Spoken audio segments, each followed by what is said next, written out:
But, after this crazy year of crypto investing, 2020 stock market, we have a ton of millennials who aren't necessarily bag holders. There are some who have actually made some money. And, there are some who did lose a ton and aren't going to invest again, or have just become long-term investors. But this is... I want to clarify. They became long-term investors because they are at such a loss that it doesn't make sense to sell. It just makes more sense to wait until the price comes back up. Right. Or they've just completely sold out and lost their marbles.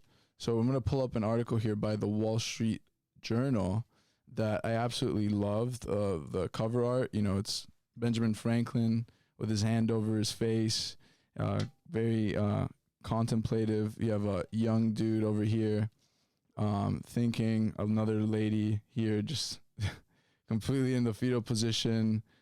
There are coins here. So it's really beautiful. A pug, because 2020 made almost everybody get dogs. So, but after NASDAQ and Bitcoin rallies, young investors weigh options for what to do with their money. And now many young investors who have made more than 15 times, 20 times their money are wondering what to do. I mean, Elihu at one point was wondering what to do.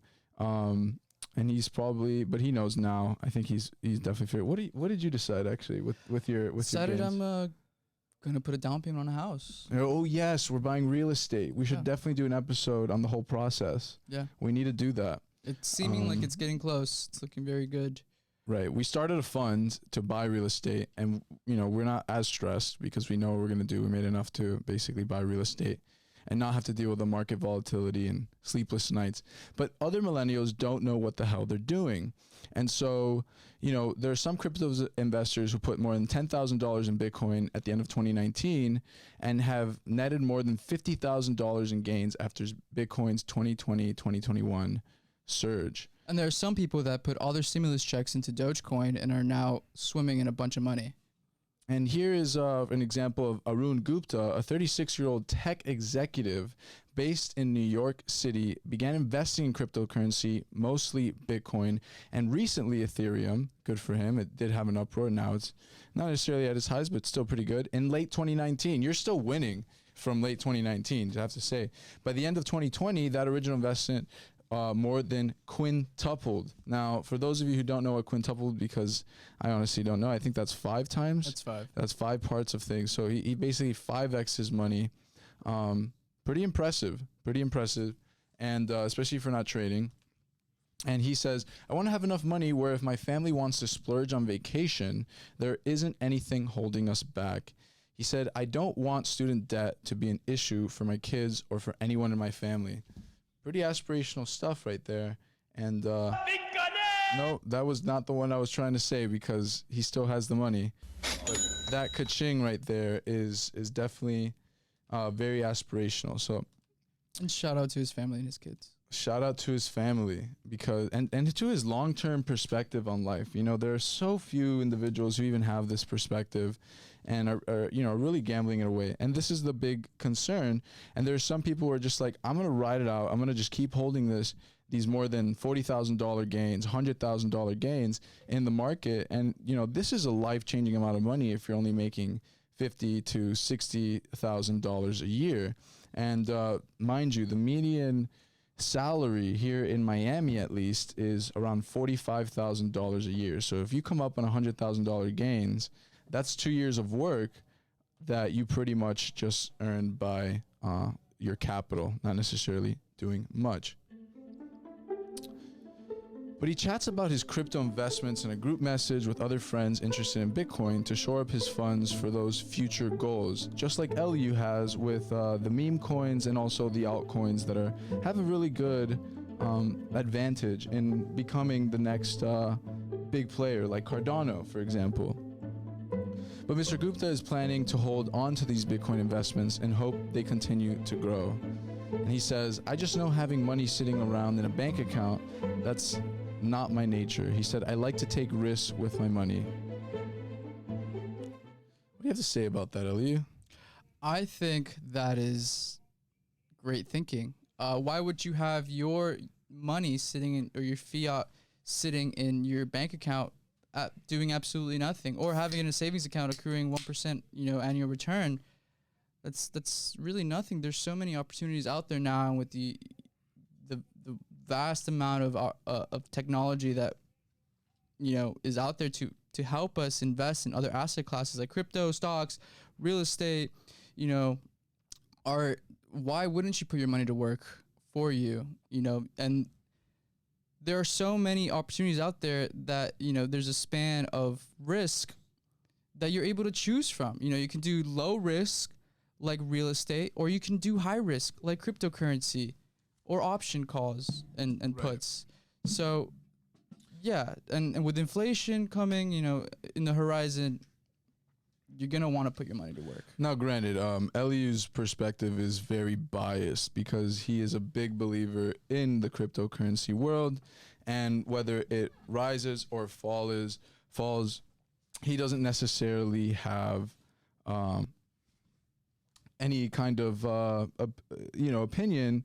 It doesn't affect them. He does not really stress. He's dealing with his feelings, in a sense, because, well, he is diversified now.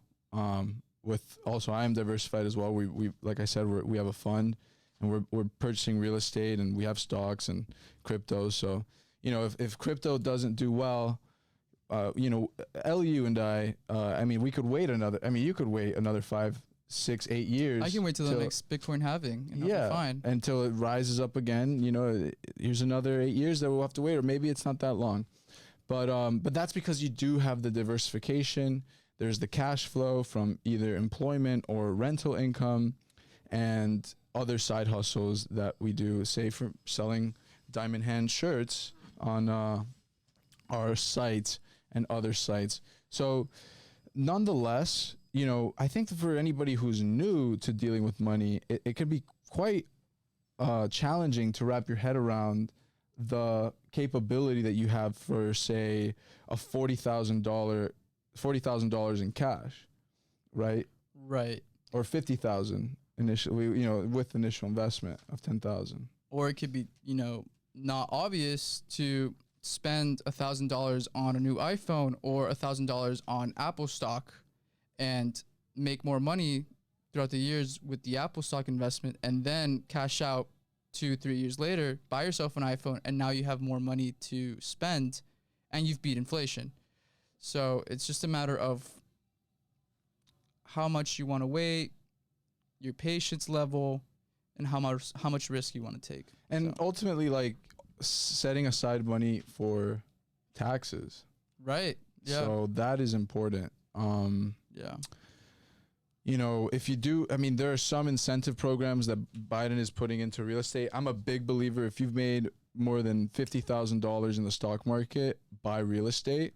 And, you could find ways with your accountant to offset those taxes, because there are tax incentives to buying real estate right now and in the near future as well.